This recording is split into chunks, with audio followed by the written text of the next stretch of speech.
What was life really like in East Germany? One of the only cars you could get was the Trabant, called the worst car in the world, and sometimes you had to wait 10 to 12 years for it. Yes, very often this is one of the most utilized talking points against socialism and the GDR. However, it is very flawed and misses a lot of historical nuances. First of all, it's done under the assumption that everybody being able to own a car is a good thing, when in fact it's not. Cars are immense wastes of resources. Think about all the thousands of pounds of precious metals and carbon dioxide and mining of whatever pollution in order to just transport one or two people, when all of these resources could be used much better for public transport, which was widely available in Eastern Germany. People really didn't need cars. They had cheap, available public transport. Second of all, this only applied to getting a new car, the 10-year waiting time. People could buy used cars readily and availably.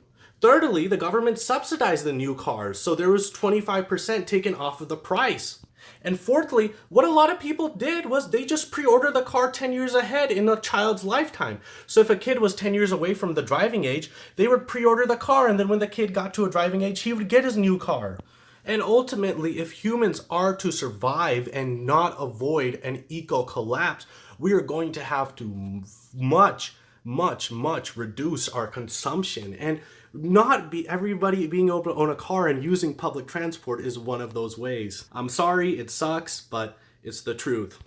Finally, we also have waiting times and shortages, artificial shortages under capitalism. It's just that these depend on your budget. Motherfucker, you also have to wait 10 years to buy a car because you have to build up savings to be able to pay for it. You also have to budget foods. We all have shortages under capitalism. The only people that don't have shortages are the rich. The rest of us are dealing with shortages. It's just that under socialism, you have a guaranteed house, a guaranteed job, guaranteed health care, guaranteed childcare, guaranteed maternity leave, guaranteed say at your workplace, the right to fire your boss.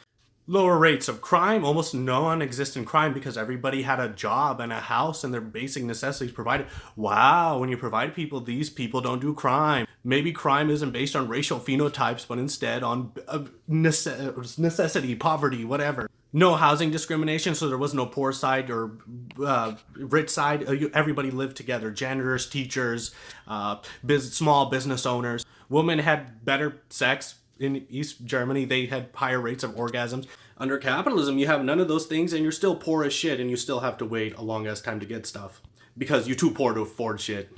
Broke ass hoe. Oh, and then finally, before I head off to work, the GDR was a shittily carved out territory, so it was awkwardly carved out. It was under heavy economic blockades, which led to shortages from the country, economic blockades from capitalist countries. So if it had been allowed to grow freely, there probably wouldn't have been as many shortages of cars and stuff. And in addition to that, it was already poor before World War II and destroyed by World War II and couldn't rely on Western aid. And also, unfortunately, of course, the Soviets forced East Germany to pay off debts for World War II, which did impoverish the country and was a fault of theirs.